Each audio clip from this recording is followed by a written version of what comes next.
Welcome to the Fear and Greed Afternoon Report for Wednesday, the 5th of July, 2023. I'm Sean Aylmer. Every afternoon, we've got the 5 stories that happened today that you need to know about. Story number 1, the S&P ASX 200 closed down 0.4% to 7,253 points. The telcos were the standout today, thanks to a 1.2% jump in Telstra's share price, and the utilities stocks also did pretty well. Worst were the healthcare, financials and energy companies. Mind you, the share price of AGL Energy hit a new 52-week high today. It's up about 33% over the past year. Today's session, though, saw Transurban Group, WiseTech Global and Aristocrat Leisure all fall sharply.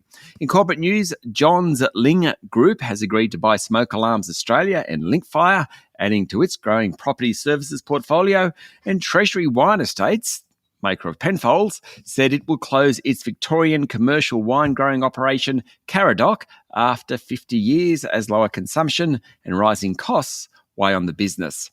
Story number 2, Indonesian President Joko Widodo has left the country, but not before he joined Anthony Albanese to strongly deplore Russia's war against Ukraine and, in a message aimed at China, declare support for a region free from coercion.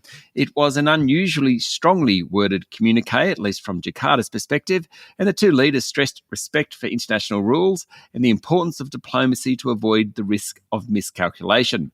The communique spoke of the importance of an open, stable and prosperous region where collaboration is strong, competition is managed responsibly, sovereignty and territorial integrity is respected, and where countries can exercise their agency free from coercion.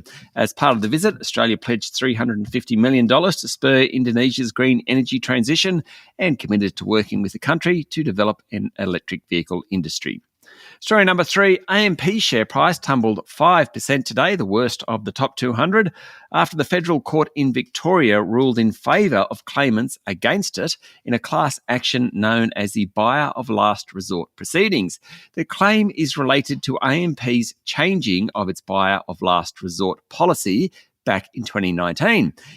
The change meant financial planners operating under the AMP banner could sell their clients' books to the company with 12 months' notice at 2.5 times the value of ongoing revenue. Previously, that figure was 4 times revenue. Quite a haircut.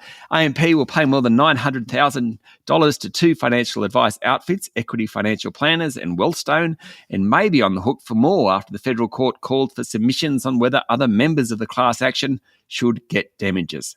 Story number 4, the chorus calling on the government to reappoint Philip Lowe as Governor of the Reserve Bank is growing, with opposition finance spokesperson Jane Hume adding her voice to the debate today. The gist seems to be that given the tough economic period we are heading into, no one is better qualified to run the central bank than Dr. Lowe, notwithstanding his comments early last year about rates not rising until 2024. Several market economists have come out in support of Lowe in recent months. Prime Minister Anthony Albanese was asked directly about who would replace Lowe today, a decision that will be announced later in the month. He praised Department of Finance Secretary Jenny Wilkinson and Treasury Secretary Stephen Kennedy as outstanding public servants. Lowe himself, of course, is still in the running. And story number 5, an OECD report released this morning says headline inflation is slowing across almost all its members, but core prices are proving more resilient and that more rate rises might be needed. The OECD said year-on-year inflation among its 38 members, which includes Australia, of course, fell to 6.5% in May and is at its lowest level since the end of 2021. Headline inflation is falling in all countries except the Netherlands, Norway and the United Kingdom. The OECD did warn that while rates may need to rise, it isn't without risk. That's it for the afternoon report for Wednesday, the 5th of July, 2023. Michael Thompson and I will be back tomorrow morning with the Thursday edition of Fear and Greed. I'm Sean Aylmer. Enjoy your evening.